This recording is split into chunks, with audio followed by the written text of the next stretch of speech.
Well, hey everyone, and welcome back to the HO Scale Willow Creek Industrial Spur for a little video on the hard standing. Now, I've put the this couple of photos up on my community page and various other groups, and people have been asking how I do it. Now, I got this idea off Robert Todd of the Milwaukee Road Des Moines subdivision in HO Scale. Used to be the Des Moines Transfer Railway. Have a look at his channel. He's got this sort of very similar on crossovers and all that sort of stuff. I'm not that talented, so we're just going to stick with the curves and stuff. So what you'll need is a good pair of scissors, nice and sharp ones. Any sort of knife, sharp again. Double-sided tape. Double-sided tape, you may ask.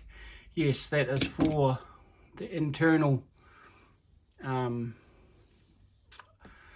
standing in there. I double-sided tape that down, so if I have to take the track pins out, I can get it at easy. And of course, you need your foam. So, without further ado, let's just get into it. I'll move you a little bit closer here so we can actually see what we're doing. Rightio. So as you can see, I've already made a start on this area here, obviously. This bit here is still unattached, so you'll get to see it's like that underneath. So what I tend to do, and what I will be doing on this, is filling up to the sleeper height with old, whether it be the same foam as this or 2mm ply, like I have used in that area there, just to build it up a bit, to get up to just below the railhead there. I then glue this down with all PVA along the rail, along the top of the sleepers there. I used tacky glue, like any sort of real sort of, not so much PVA glue. PVA glue will work, but more like tacky glue, just to give it a bit more of a bond. And here, like I was saying, in the centre there, it's double-sided tape. But anyway, it is really that easy. I mean, I made it a little bit hard for myself by doing a concrete area. Bearing in mind, people, this is not all stuck down yet. This is all just sitting here. So what we'll do is we'll move you around. Like this area over here is going to be very similar sort of thing. So what you do, you get your foam, and you can hear little Morty in the background. I've had people wanting to know about little Morty. So just put it across your tracks there, I mean, depending on your situation, and then just run your finger across the top of that one. Now keep your finger there and run across the top of that one. Just keep it nice and steady. Turn it over and you'll have the indentations of your track. So what you got to do front of the camera is just use your nice sharp scissors and just cut that out just nice, and just take your time on the outside of that. Just take your time, and now you got to work out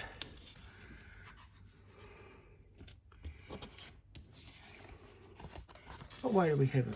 We had it that way, didn't we? So you just got to work out what, that's one bit.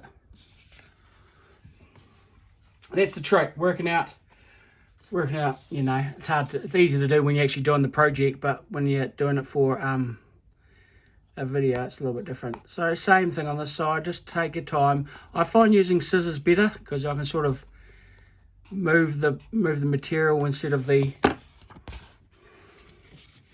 scissors. So it looks like that.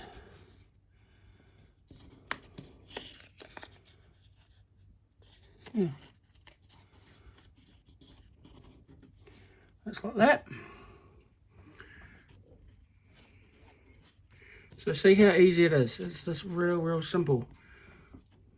And then the centre bit. Well, obviously this is going to be the centre bit here. So you'll still have your indentations of where the track was. You should still have them. So it should fit in like that.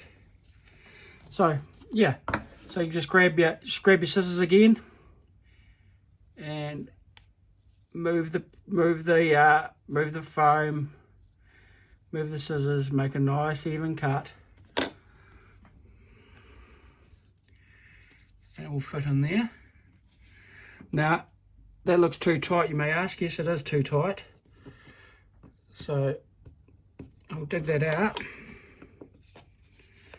and it's just a matter of going on both sides. So you obviously want to keep your flange ways clear, so about 1.5 mil will be flange ways. So off that side, 1.5 mil off this side. And the good thing about this foam too is you can keep it straight and cut it straight if you really wanted to. So we'll just whack that in there. And we're getting somewhere now. And you can sort of see, this is how quick it can go.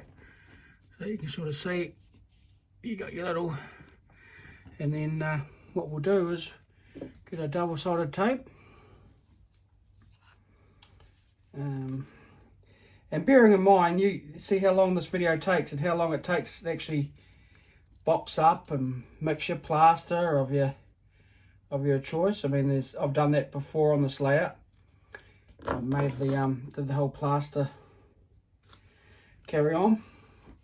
But yeah, double-sided tape, and I'll just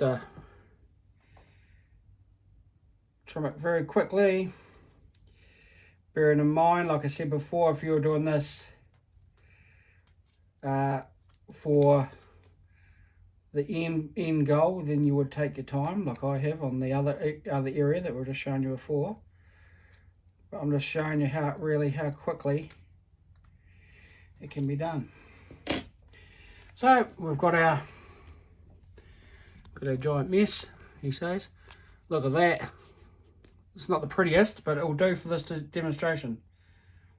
So we'll get our fingernails, or lack thereof, onto the end of it. So pull that off. And then the trick is just to start at one end, and then just push it down, move around, push it down a bit more, move around, push it down a bit more, till you get it all nice. And it should, all things considered, take that gunk out of there, put a bit of paper and gunk there, so they can find itself a new home. So yeah, and put that in there, so that should fit on there like that. That should come in there, and then we'll see how good it looks, eh? So we'll bring our loco in. We'll go over the stuff that we've already done. We'll put the loco in the right way for a start. So it's really good. I really enjoy doing it. Like I'm showing you, anybody can sort of do this. You don't have to be a professional at anything. And it's just simple cutting. So we'll just go over that area, and we'll run the loco across the top of it. Flange way soon be fine, and all that good stuff. There we go. And then we'll go back just to show you that it wasn't a fluke. So it's really simple, really easy to do. You just paint it and weather it how you want. When it comes to the joins of the foam, I'm sort of trying to work out whether I use putty or Tamiya putty or something like that, just purely in there to to hide the joins, but with a bit of weathering and stuff. I'll take you across once this loco and that goes past, and I'll show you. So that is that. I'll show you a finished section. Righty-ho, we're back. We're over here at the transload in front of Lorna Foods with our little area here. So this has been weathered up. Exactly the same sort of system as what I've just showed you. Very, very simple. One thing I do not like about this area is that gap in the middle. That's why I was talking to you just previously about using putty or something to fill it up. So we'll bring our loco and stuff inside there. So we're coming past and so you can sort of see that the flange ways are not as deep on this one, purely because I'm not really going to have a big loco on there, and I find that the loco does push the foam down a bit, but I want a reliability on the street running. So, and we'll stop there. So there we have it. As simple as that. It's easy peasy. Like I was saying, anybody can do it. Give it a go. Like you just saw me just before, you can do curves, you can do obviously straights like I'm showing you here now, and you can look at doing points and crossovers if you're really keen on doing that.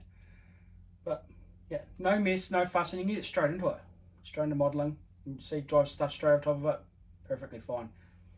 Hope you enjoyed this one.